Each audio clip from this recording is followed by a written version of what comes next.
भेदभाव वर्णाश्रम केरी अनेक जाति पाति, भेदभाव वर्णाश्रम केरी अनेक जाति पाति, पीड़ित शोषित वंचितों एक बनावी जाति, पीड़ित शोषित वंचितों एक बनावी जाति, अनुसूचित जागी जाति आदि जाति जनजाति, बुद्ध भीमराव ज्योतिबा फूले बादी,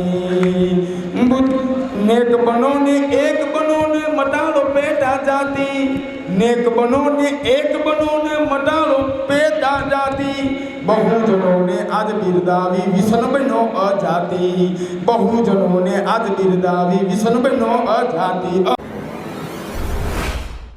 भारत रत्न डॉक्टर बाबा साहेब आम्बेडकर को वंदन करते हुए वाराणसी ये चिंतन शिविर में मुझे आमंत्रित किया।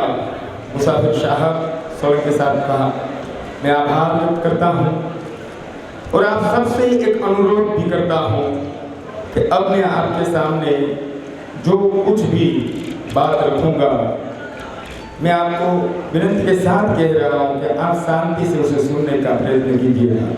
गुजरात की यहाँ से कितनी दूर रहते हैं हम, बस एक मिशन के विचारधारा के माध्यम से हम जुड़े हुए हैं, तो इस हिसाब से इतनी दूरी का फासला तय करते हुए आपके सामने हम प्रस्तुत हुए हैं। तो आपसे अनुरोध है कि आप शांति बनाए रखें और सुनने का प्रयत्न कीजिए। हो गई है पीड़ पर्वत सी अब पिघलनी चाहिए, हो गई है पीड़ पर्वत सी अब पिघलनी चाहिए, फिर कोई हिमालय से गंगा निकलनी चाहिए। केवल हंगामा खड़ा करना मेरा मकसद नहीं है, केवल हंगामा खड़ा करना मेरा मकसद नहीं है, मेरी कोशिश है ये सूरत बदलनी चाहिए। हिलने लगी पत्ते की तरह दीवारें, हिलने लगी हैं पत्ते की तरह दीवारें, मेरी कोशिश है नींव हिलनी चाहिए। मेरे सीने में नहीं तो तेरे सीने में सही, मेरे सीने में नहीं तो तेरे सीने में सही, हो कहीं भी आग लेकिन ये आग जलनी चाहिए, लेकिन ये आग जलनी चाहिए। मुझे याद है 1932 की वो रात जब पूरे संघर्ष का पूरी ताउम्र संघर्ष करके जो अधिकारों की लड़ाई विदेश की धरती में गौड़मेजी परिषद में एक शेर की तरह दहाड़ दे के आप लोगों के अधिकारों की गुहार लगाई, वो धरती विदेश की धरती से जब आप लोगों को एक आवाज मिली कि नहीं ये वो लोग हैं, ये पीड़ित हैं, पछात हैं, इसके जो अधिकार है वो उसे मिलने चाहिए। देखिए ऐसे ही लड़ाई नहीं होती।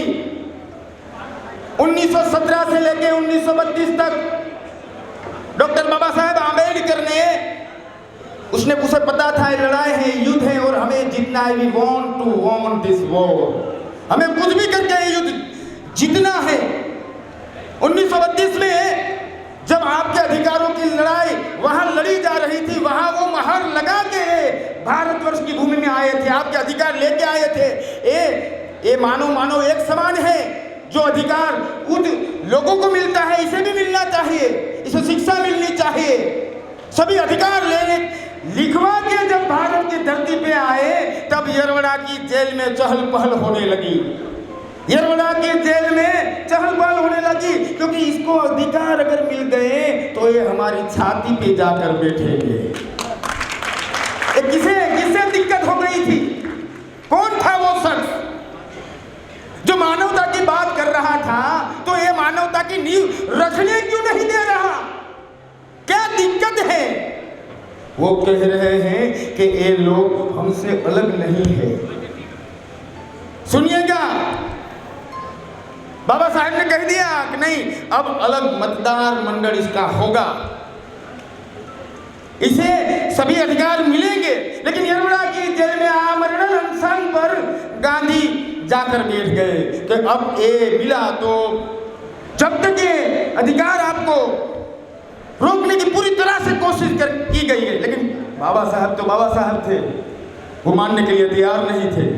नहीं, अब मैं समझौता नहीं करूंगा। ये समझौता 1 दिन 2 दिन 3 दिन 4 दिन इस देश के सभी राष्ट्रीय कक्षा के नेता डॉक्टर बाबा साहेब आंबेडकर को विनती करने लगे, बाबा साहब देखिए गांधी जी को, देखिए गांधी जी को, देखिए गांधी जी को। लेकिन बाबा साहब कह रहे हैं कि इस धरती पे कई महात्मा आए और चले गए, लेकिन अछूत ही रह गए। इस धरती पे कई महात्मा आए और चले गए। इस बार मैं समझौता का स्वीकार नहीं करूंगा। फिर एक खून से लिखी चिट्ठी जब बाबा साहब के हाथ में आई और उसमें लिखा था कि अगर आपकी वजह से गांधी की मृत्यु हो जाती है तो हम आपके लोगों की जीने नहीं देंगे। और आपके अस्तित्व का जब सवाल आया तब जाके वो पुनः पेट में शान हुए। और उसी 1932 की रात को बाबा साहब कह के गए कि मेरे जीवन की सबसे बड़ी कोई भूल हुई है तो है पुनः पेट पुनः करा। 1917 में बड़ौदा की धरती पे जब बाबा साहब जो कार्नाल बाग में एक पेड़ के नीचे बैठे हुए और उसी रात को मां रमा को पत्र लिखा, और पत्र में क्या लिखा था सुनिएगा। बाबा साहब कह रहे हैं, मां रमा को पत्र लिख रहे हैं, कह रहे हैं, रमा जब मैं विदेश की धरती में अभ्यास करके बड़ौदा की धरती पर जब मैंने अपना पहला पांव रखा तब मैं केवल भारत का प्रथम छात्र नहीं था, एशिया खंड का मैं वो प्रथम छात्र था जो ये डिग्री लेके भारत में आया था। मुझे लगा कि एक शिक्षित हो जाने के बाद ये लोग में जो उच्च नीचता का जो भेदभाव है वो नहीं रहेगा, लेकिन ऐसा हुआ नहीं। रमा मैं बड़ौदा की धरती पर जब मैंने पांव रखा तो मुझे लेने के लिए कोई लोग भी नहीं आए थे, मेरी रुकने की कोई व्यवस्थाएं नहीं थी। मैंने अपनी पहचान छुपाकर मैंने बड़ौदा में रखा। जब उन लोगों को पता चला तब आधी रात को मेरा सामान उसने भिजवा दिया। जिस कचहरी में मैं नौकरी कर रहा हूँ मुझसे बड़ा कोई अधिकारी नहीं है, फिर भी मेरा नौकर मुझे अपनी फाइल यूं फेंक के देता है। जिस जगह से मैं चल के निकलता हूँ वहाँ ये गंगा जल का छंटकाव करते हैं, मेरी पानी पीने की व्यवस्थाएं अलग रहती हैं। तब बड़ौदा की वो धरती पे वो उसने प्रतिज्ञाएं ली, संकल्प लिया कि जो यातना से मैं गुजर रहा हूँ वो यातना में मेरे समाज को मैं गुजरने नहीं दूंगा, और ऐसा करने में मैं निष्फल रहा तो मेरे हाथ से मेरे सर पे गोली मार दूंगा। ये संकल्प था बड़ौदा की धरती का और वो उसने कर दिखाया। आज बात कर रहे हैं हम संवैधानिक अधिकारों के संरक्षण में हम सबका दायित्व। देखिएगा और सुनिएगा, संवैधानिक अधिकार चाहे वो राजकीय हो, आर्थिक हो, सामाजिक हो, शैक्षणिक हो और नौकरी में, इन जगहों पर हमें अधिकार मिले हुए हैं। सुनिएगा, खास राजनीतिक क्षेत्र पे हमें अनामत आरक्षित सीटों पे मिली हुई है। और ये हमारा अभी बाबा साहब जानते थे कि ये जो SC, ST, OBC, माइनॉरिटी ये सब हैं, उसकी आवाज़ संसद तक नहीं पहुंचने वाली। वो जानते थे कि आपकी आवाज़ इतनी बड़ी नहीं है जो संसद तक जाए, तब ये आरक्षित जो हमारे प्रत्याशी आरक्षण की सीट पे वहाँ जाएंगे वो आपकी दहाड़ लगाएंगे। ऐसा हुआ? ऐसा नहीं हुआ। अपने घर भरने की, एक बाग को उजाड़ने के लिए एक उल्लू ही काफी है।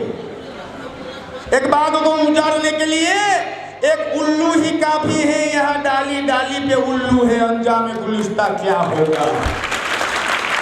संवैधानिक अधिकारों की बात कर रहे हैं हम, राजनीतिक की बात कर रहे हैं, तो हमारा और आपका क्या उत्तरदायित्व रहता है? तो हमारा रहता है कि हम जो अपना नेतृत्व, लीडरशिप हम जिसे दे रहे हैं, क्या वो इसके लायक है? क्या आप बिकने वाली जमात हो? बिकने वाला समाज, बिकने वाले नेता ही पीड़ा कर सकता है, इतना याद रखिएगा। अगर आप छोटी छोटी बातों में, पैसों में अगर बिकने लगे तो आपका नेता भी बिकेगा। आपको कोई हक नहीं उस नेता को उंगली आप कह ही नहीं सकते। इसलिए पहली उत्तरदायित्व हमारा रहता है, रिस्पॉन्सिबिलिटी हमारी रहती है कि हम जिसे लीडर कह रहे हैं वो उसके लायक है या नहीं। ये युवानों, ये आपको देखना होगा कि आप किसे वोट देने जा रहे हो। अब बात आई सामाजिक की, देखिएगा सुनिएगा। सामाजिक संवैधानिक तौर पे हमें एट्रोसिटी एक्ट है। अगर कोई उच्च जाति का लोग हमसे कोई गैर बर्ताव करता है तो हम उसे संवैधानिक रूप से रोक लगा सकते हैं, ऐसा कायदा है। लेकिन एक बात और सुनिएगा, ये तो कोई उच्च जाति का है तो, लेकिन यहाँ तो हम ही बंटवारा करके बैठे हुए हैं। कोई चमार है, कोई महार है, कोई बुनकर है, ये सब बिके। अब कौन सी एट्रोसिटी लगाओगे आप वहाँ? वही ऊंच नीच दिखाएगा तो कौन सा संवैधानिक कायदा वहाँ लागू, वो मुझे बताइएगा। पहली रिस्पॉन्सिबिलिटी हमारी होती है। अगर हम बात करते हैं SC, ST, OBC माइनॉरिटी की, तो इसके बीच ये बुनकर, महार, चमार, ये वाद क्या है? अगर ये बात कर रहे हो तो तुम आंबेडकरवादी नहीं हो। अगर तुम्हारी जाति में बटे रहोगे तुम आंबेडकरवादी कतई नहीं बन सकते। ये मैं नहीं कह रहा हूँ, ये डॉक्टर बाबा साहेब आम्बेडकर ने कहा है। अब बात करते हैं शिक्षण की। मूलभूत अधिकार है। देखिए, यहाँ प्राथमिक शिक्षण की बात नहीं कर रहा हूँ मैं। प्राथमिक शिक्षण से तो केवल हमें अक्षर ज्ञान मिलेगा, ये उच्चतर शिक्षण की बात हो रही है। जो डिग्री लेके आप संवैधानिक उच्च पदों पे, आरक्षित पदों पे जा सकते हैं, उसकी बात कर रहा हूँ। जो हमारे गुजरात में 7% और 15% है, उसकी बात कर रहा हूँ। तो वहाँ जाने के लिए जो मेहनत लगती है वो, बाबा साहब ने कहा है कि शिक्षण वो शहरनी का दूध है, जो पिएगा वो दहाड़ेगा।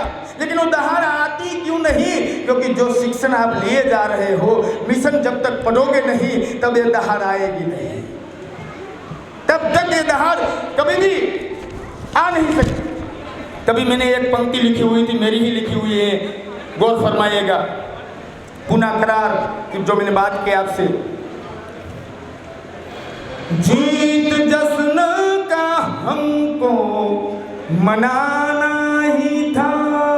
सुनिएगा, जीत जश्न का हमको मनाना ही था, करके पूना करार जहर पी गया, करके पूना करार जहर पी गया।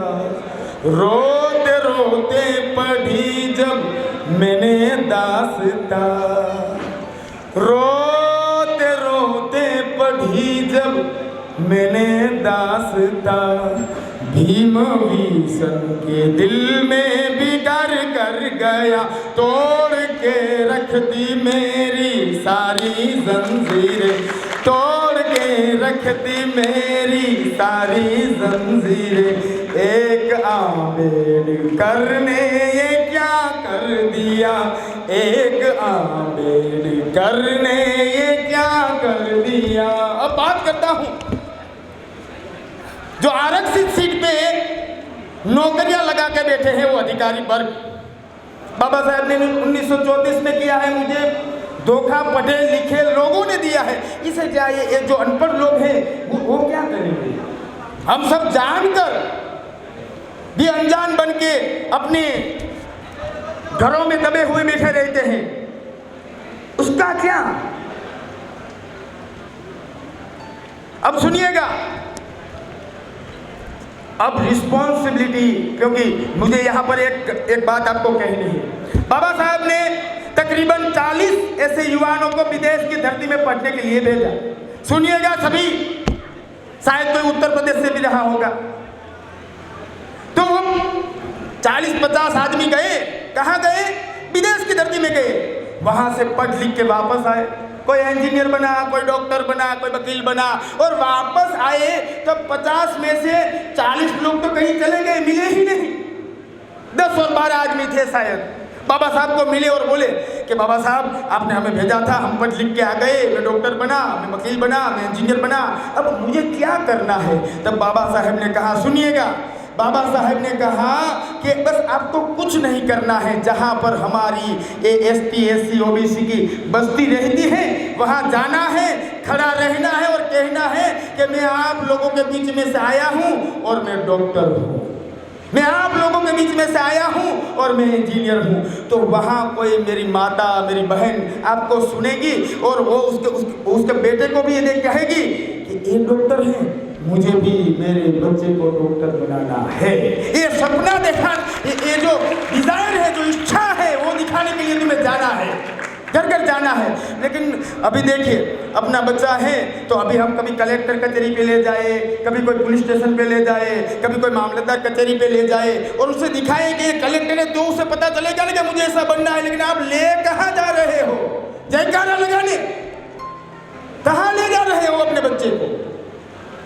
तो बाबा साहेब ने जो हमें, अब बात करता हूँ, ये संवैधानिक अधिकारों के संरक्षण की किसकी जिम्मेदारी है? किसकी जिम्मेदारी है संरक्षण की? सरकार ने तो कानून बना दिया ना, सरकार ने कानून बना दिया, उसकी जिम्मेदारी खत्म हो गई। वहां पे संसद में बिल पास हो गया, वो कायदा बन गया, उसकी तो संरक्षण की जिम्मेदारी नहीं है, तो सरकार की नहीं, तो फिर जो वहीवटकर्ता जमात है, जो अधिकारी वर्ग है, उनकी नहीं, वो भी हम कर रहे हैं अपना काम। तो किसकी ये संरक्षण की जिम्मेदारी है? किसकी? फिर आखिरी में आवाज आती है न्यायालय, कोर्ट। अगर कोई बंदा आपकी नहीं सुन रहा है तो आप कहाँ जाओगे? न्यायालय। लेकिन एकल दोकल आप जाओगे, कोई आपको जवाब भी नहीं देगा। ये जिम्मेदारी हमारी क्या होती है? अभी बात करते हैं आर्थिक की। अनेकों योजनाएं रहती है भारत सरकार की, पीड़ितों, वंचितों, ST SC OBC माइनॉरिटी की अनेकों योजनागत है। ये आर्थिक जिम्मेदारी में ये योजना, ये युवान जो यहाँ बैठे हैं, आपको पता है कौन सी योजना है? ये लीडर यहाँ जो बैठे हैं, उसको पता है कौन सी योजना है? जो चुनाव लड़के अपना लीडर बनते हैं, उसे पता है? अगर सभी को पता है तो आप सही दिशा में काम कर रहे हो, तो आप सही दिशा में काम कर रहे हो। अगर आपको सब पता है तो, लेकिन आपको पता नहीं है तो केवल आप जय भीम नमो बुद्धाय ही कह रहे हो, ये सुन लीजिएगा। तो ये उत्तरदायित्व क्या होता है कि हमारे समाज के सभी लोगों को ये जानकारियां मिले, ये आपकी जिम्मेदारी है। आप जाएं उसके घर पे, उसके साथ खाना खाएंगे, उसकी बातें सुनेंगे, तब जाके कुछ निकलेगा ना। कांसीराम साहब जब घर से निकले थे, साइकिल यात्रा से पूरे भारतवर्ष में घूमे थे, तब जाके देखिए एक और बात मैं आपको स्पष्ट तौर पे कहे जा रहा हूँ। ये काशी की धरती है, 12वीं सदी में यहाँ इतनी अंधाधुंध फैली हुई थी अंधश्रद्धाओं की। फिर थोड़ा अगर आ जाइए 14वीं सदी में, तब एक बार ये पंडितों की नगरी तरफ आ जाइए आप। एक बार एक और कबीर बैठा हुआ है, कबीर कह रहा है, एक बार जब वो उसके सामने टिक नहीं पाया, तब उसी धरती में से रोहिदास ने अपना ज्ञान का दौड़ लगा दिया, अंधश्रद्धाओं को पीट कर रख दिया। अब सुनिएगा, ये मिशन की बातें सुनिएगा। अब वो काम अधूरा रह गया, क्योंकि वो सिर्फ बातें थी, हमारे पास रिटन फॉर्म में कुछ नहीं था, लिखित कुछ नहीं था। तब वही काम पूरा किया ज्योतिबा फुले ने, लिख के दी थी गुलामगिरी। याद रखिएगा आप युवान, लिख के दी थी गुलामगिरी। जो उसने कहा था हम समझ सके, वो भाषा में लिख दिया गुलामगिरी, कि ये सब हम गुलाम हैं। अब इससे आगे जाना था, वो अब दौर आएगा शिक्षण का, तो वो कारवा कौन आगे ले जाए? तब उसी की पत्नी माँ सावित्री माँ ने पढ़ाने के लिए निकल गया। वो कारवा आगे जाकर रुक गया। अब बाबा साहेब ने और आगे लेके जाकर आप सबको शिक्षित बनाने का अधिकार दिया। अब बात आती है राजनैतिक क्रांति की, लेकिन अब उसके आयुष्य इन 1956 में जब बाबा साहब विदाई हो गए, वो कारवा रुका पड़ा था 40 साल तक। आज घोष लगा रहे हो ना आप सब, जय भीम जय भीम। वो 40 साल तक कोई बंदा नहीं निकला था जय भीम नमो बुद्धाय कह के। तब गुहार लगाए कांसीराम ने कि एक काम अधूरा है, राजनैतिक क्रांति का। और इस उत्तर प्रदेश की धरती पे, एक उत्तर प्रदेश नहीं पूरे भारतवर्ष में हम सभी के दिलों पे वो राज कर गया, सभी के दिलों में वो राज कर गया। जो काम अधूरा था वही काम कांशीराम ने खत्म किया। और बाद में बात आती है हमारी, हम क्या कर रहे हैं। ये है एक छोटा सा हिस्टोरिकल स्टडी। हर एक महापुरुष ने जो काम अधूरा रखा, दूसरे महापुरुष ने वही पकड़ के आगे ले जा गया। यही कारवा है ऐसी। और ये कारवा पूरा करने के लिए मान्यवर ने कहा कि मैं घर से तो अकेला ही निकला था, मैं घर से अकेला ही निकला था। लोग जुड़ते गए और कारवा बन गया। हो सकत नाही महाराष्ट्र की धरती ने जब उसे कहा तो वो धरती उत्तर प्रदेश में उसने साबित करके दिखा दी कि ये है। तो हम कभी अकेले नहीं थे और ना ही रहेंगे।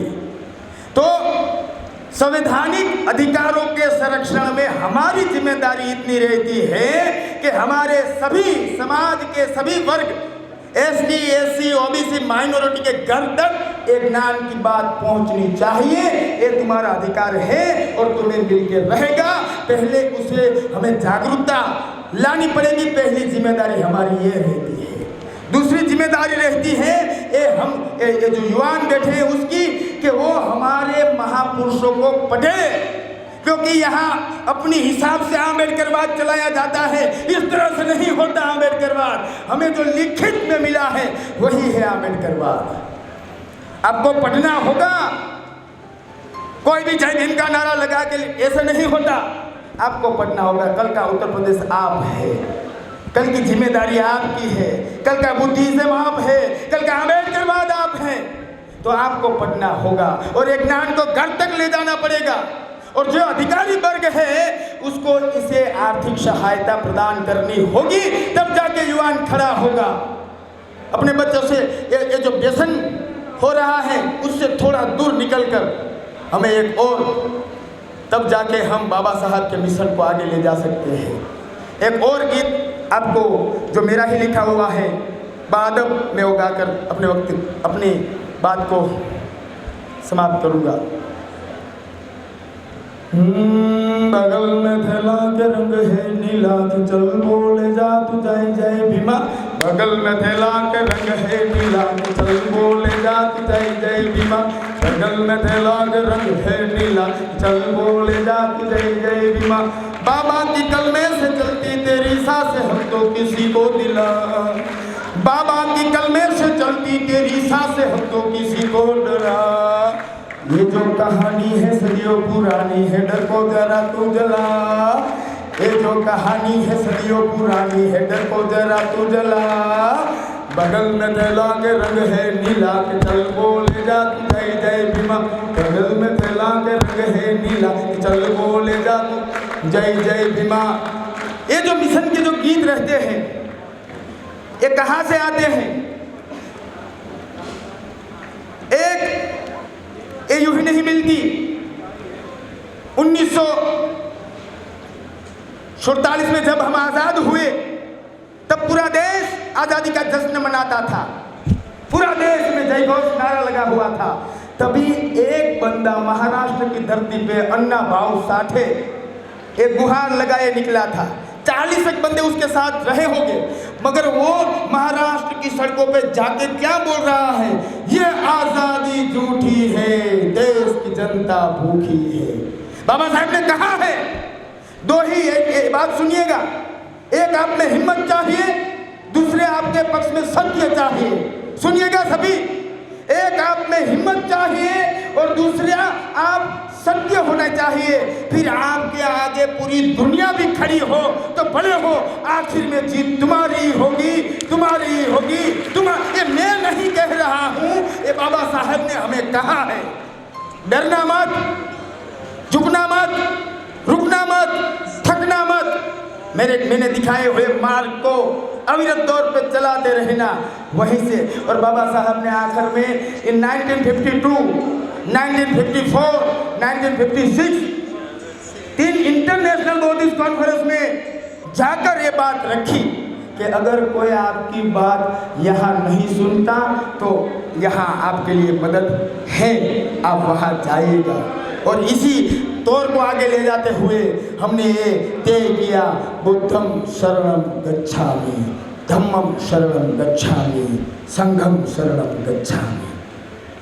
ये हमारे हमारी इंटरनेशनल ख्याति है।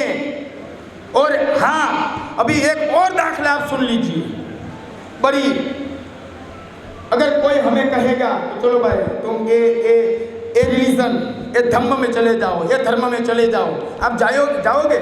नहीं जाओगे। अगर आप पांच आदमी का आपका परिवार है, साथ में रहते हैं, आपका बच्चा बोलेगा कि मुझे बौद्ध धर्म अंगीकार करना है, तो क्या उसे कोई रोक पाएगा?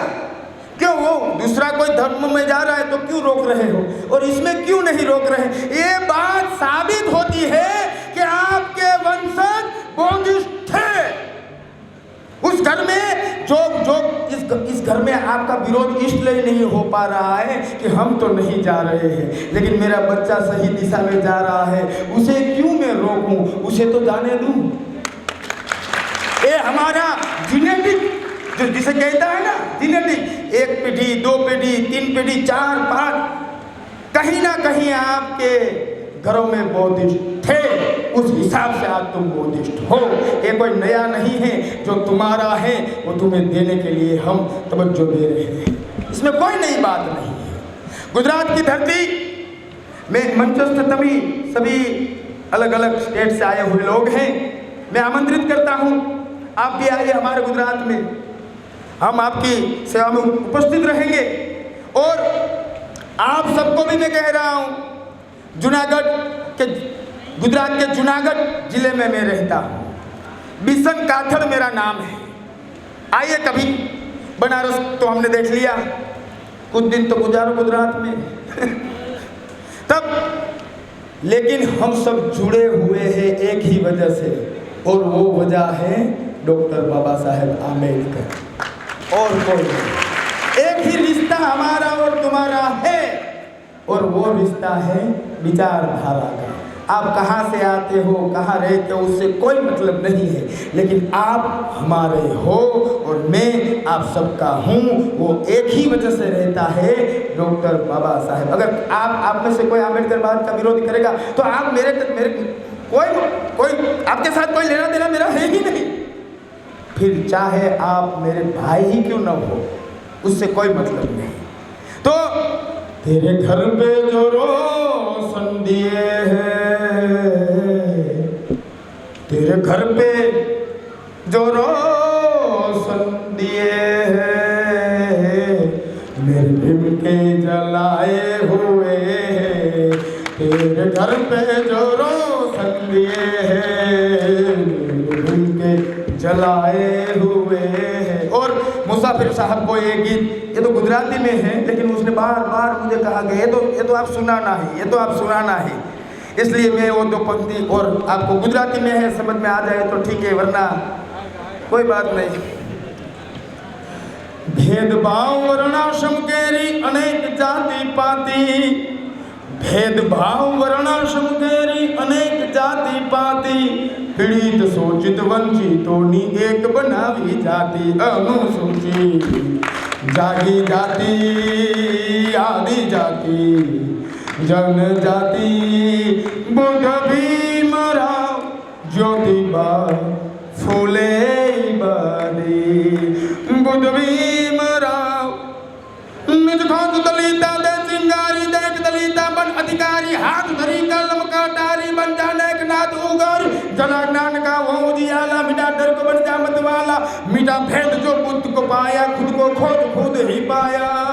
जाट दलिता जाट दलिता जाट दलिता जाट दलिता जाट दलिता जाट, पीड़ित पुकारा मन में धारी, चले न एक पड़ेगा भारी, खुद को बना मिटा लाचारी, देख पड़ा भीम सब पे भारी, देख पड़ा भीम सब पे भारी, निज खोज दलिता दे चिंगारी, देख दलिता बन अधिकारी, हाथ धरी कलम कटारी, बन जाने के नाथ उगारी, जला ज्ञान का वो उजियाला, मिटा डर को बन जा मत वाला, मिटा भेद जो बुद्ध को पाया, खुद को खोज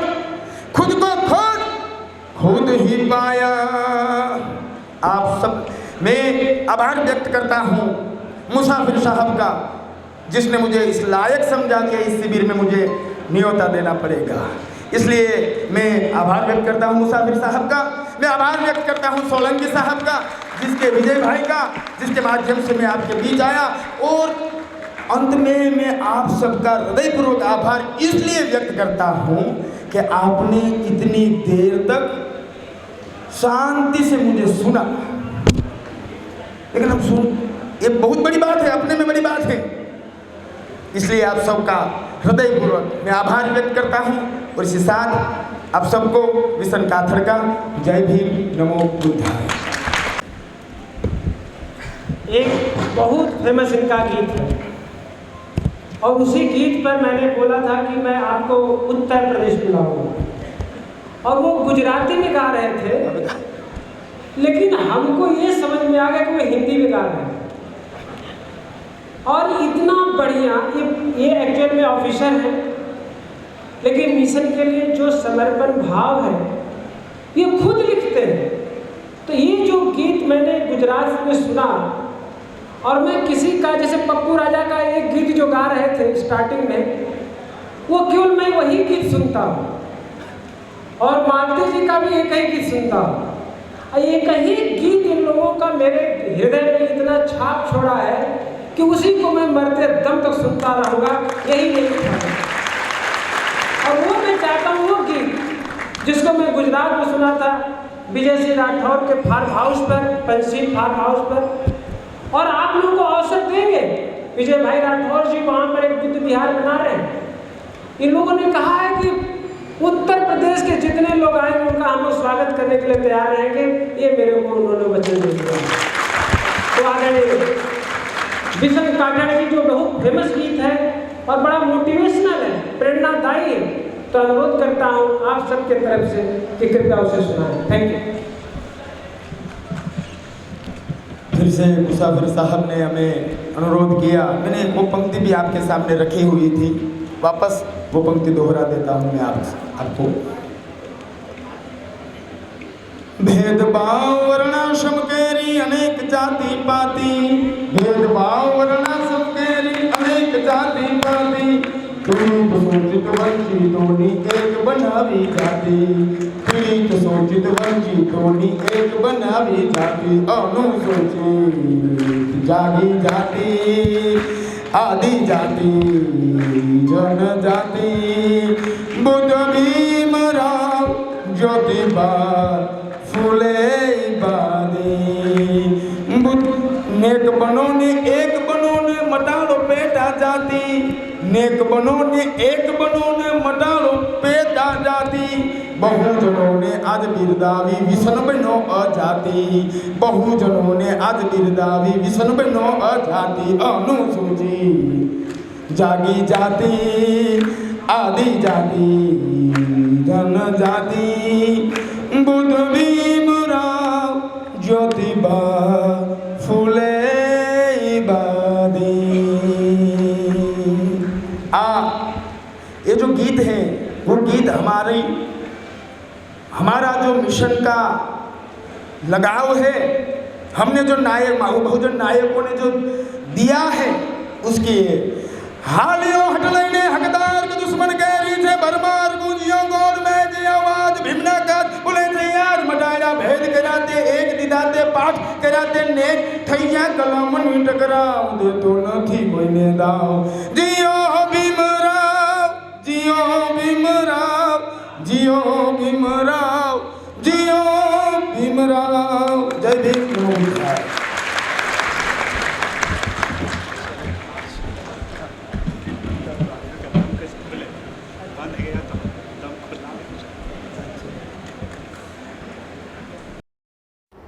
सब्सक्राइब करें आपके अपने चैनल समता आवाज़ टीवी को, बेल आइकन दबाना ना भूलें सबसे पहले हमारी वीडियो देखने के लिए।